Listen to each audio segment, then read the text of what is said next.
Intan akan melanjutkan penjabaran dari Nadifa tadi mengenai aspek budaya dalam komunikasi krisis. Nah, di sini pentingnya pendekatan budaya dalam komunikasi krisis itu terletak pada kompetensi budaya yang dimiliki oleh stakeholders yang terlibat. Nah, bagaimana maksudnya? Nah, yang itu kemampuan untuk memahami beragam budaya dan mengadaptasi metode untuk kebutuhan yang muncul selama bencana krisis.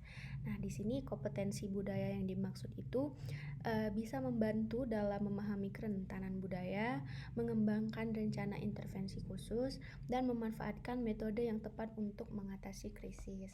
Nah, maksudnya di sini tuh berbeda-beda budaya, berbeda pula penerapan manajemen komunikasi krisisnya.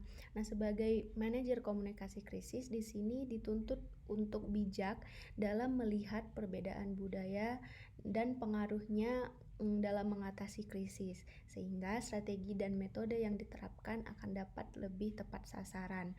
Nah, manajer komunikasi juga harus dapat melihat peluang dan tantangan terkait aspek budaya ini agar tidak salah langkah dalam menyusun perencanaannya. Nah, di sini peneliti banyak yang setuju pada asumsi bahwa manajer komunikasi lintas budaya yang efisien konflik lebih cenderung menunjukkan rasa hormat terhadap perbedaan budaya.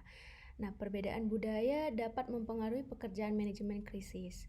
Namun, para peneliti di bidang komunikasi krisis banyak yang kurang memperhatikan bagaimana masalah budaya ini dapat mempengaruhi komunikasi krisis tersebut.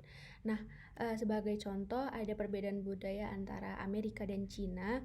Di sini banyak peneliti Amerika yang menyiratkan bahwa perusahaan mengadopsi strategi komunikasi no comment atau ketika ada krisis tanggapan di media dia bilang no comment itu mungkin dianggap negatif di Amerika Serikat. Namun tetap diam atau tidak adanya no comment itu sering dipandang lebih bagus dan lebih bijaksana di budaya Cina. Nah, karena itu menunjukkan bahwa responden Cina itu menunjukkan lebih banyak toleransi terhadap tidak adanya komentar. Nah, itulah dia perbedaan antara budaya Amerika dan Cina. Dan kemudian di sini ada budaya low and high context. Nah, di sini itu dalam upaya untuk memahami berbagai orientasi budaya, hal memperkenalkan konsep konteks tinggi dan rendah. Nah, bagaimana maksudnya? Budaya konteks tinggi erat kaitannya dengan budaya kolektif. Ketika anggota masyarakat terlibat secara mendalam satu sama lain, membentuk hubungan yang intim. Nah, adanya hierarki sosial, penyampaian pesan secara implisit dan penuh makna, menyebarkan informasi dan kontrol dari diri individu adalah indikator budaya tersebut. Nah, sebaliknya di budaya konteks rendah, individual mereka ini sangat lebih individual, teman-teman. Maksudnya di sini sangat berbeda dengan budaya konteks tinggi, lebih individual, teralienasi dan kurang terlibat dengan anggota masyarakat lainnya. Nah, hierarki sosial yang kurang dan komunikasi yang terbatas juga menjadi ciri budaya ini. Hal menyatakan bahwa struktur sosial dan hierarki memiliki dampak yang signifikan dalam menentukan apakah suatu budaya termasuk budaya konteks tinggi atau konteks rendah.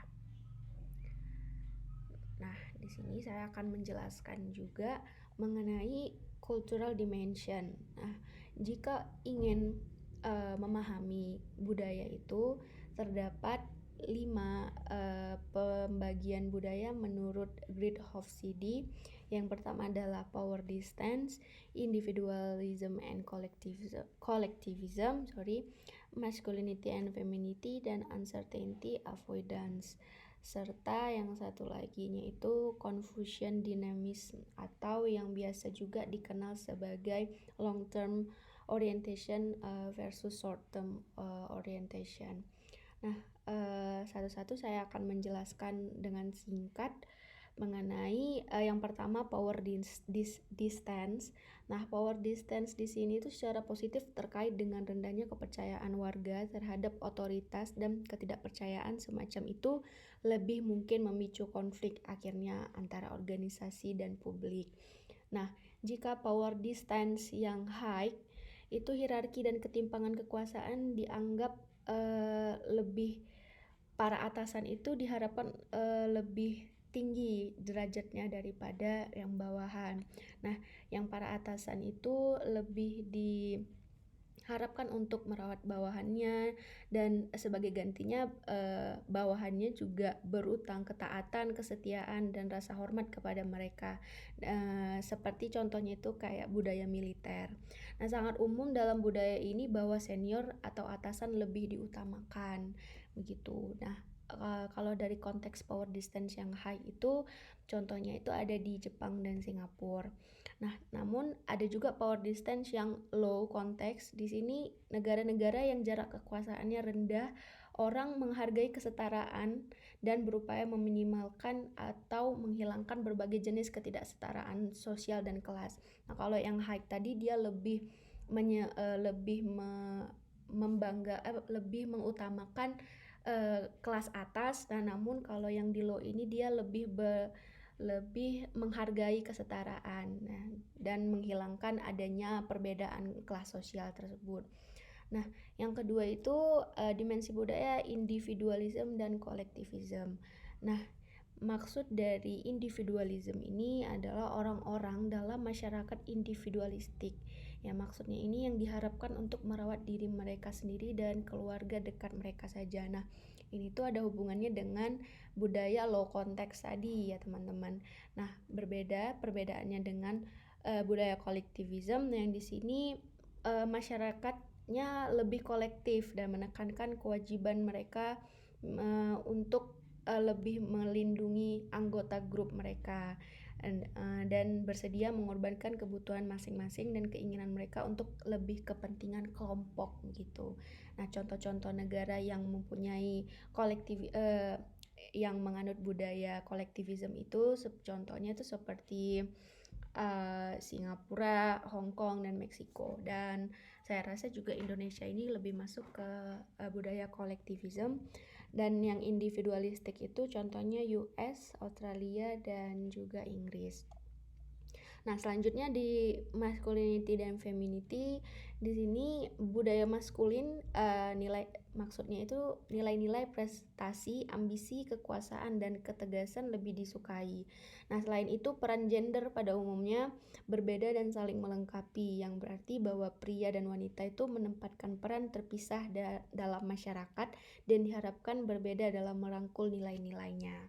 Nah, perbedaannya dengan femininity, yakni budaya feminin seperti peran gender bersifat cair dan fleksibel. Nah, pria dan wanita tidak harus memiliki peran terpisah dan mereka dapat berganti pekerjaan sambil mengurus keluarga. Nah, masculinity dan femininity itu bisa dicontohkan, misal laki-laki diharapkan bersikap tegas, tangguh, dan fokus pada kesuksesan materi. Sedangkan perempuan diharapkan rendah hati dan lembut dan fokus pada peningkatan kualitas hidup keluarga. Nah, contoh negara yang menganut budaya masculinity yaitu Jepang, Austria, dan Italia, dan femininity ada Swedia, Norwegia, dan Netherlands. Nah, ke dimensi budaya yang keempat yaitu adalah uncertainty avoidance. Nah, maksudnya di sini melihat bagaimana manusia mengatasi ambiguitas dan jarak kekuasaan, dan bagaimana anggota komunitas menangani ketidaksetaraan dan konflik yang terjadi. Nah, di sini juga uncertainty ini ada yang high dan low. High di sini cenderung memiliki kebutuhan yang lebih besar akan aturan formal dan standar yang terstruktur. Penyimpangan dari aturan dan standar ini dianggap mengganggu dan tidak diinginkan dan dapat memunculkan konflik baru, dan mereka cenderung menghindari konflik gitu ya, teman-teman, dan mencari konsensus dan mengambil risiko lebih sedikit untuk menghindari konflik tersebut. Nah, contoh negaranya di sini yang menganut high uncertainty avoidance yaitu adalah Greek, Portugal, dan Jepang. Nah, yang low uncertainty avoidance yang lebih rendah itu orang lebih nyaman dengan situasi yang tidak terstruktur. Ketidakpastian dan ambiguitas dianggap wajar dan perlu. Nah, maksudnya di sini masyarakat tuh mengutamakan adanya batasan-batasan seperti itu, dan mereka menghargai kreativitas dan pilihan individu. Nah, contohnya itu di negara Cina, Jamaika, dan Denmark. Nah, yang terakhir ada Confucian dynamism atau biasa disebut long term and short term orientation. Nah, pada orientasi jangka panjang berkaitan dengan pencarian masyarakat terhadap kebijakan. Nah, maksudnya masyarakat di sini berorientasi dengan jangka panjang. Kebanyakan masyarakat di Asia Timur merangkul kebajikan berorientasi masa depan seperti penghematan atau menabung begitu, ketekunan, dan menumbuhkan rasa malu karena gagal untuk memenuhi harapan kolektif. Nah, contoh negaranya itu ada Cina dan Jepang. Nah, di sini ada juga short term orientation. Nah, di sini tuh masyarakatnya berorientasi dengan jangka pendek. Maksudnya itu lebih menumbuhkan banyak kebajikan berorientasi pada masa kini saja atau masa lalu, seperti kemantapan dan stabilitas pribadi dan rasa hormat terhadap tradisi.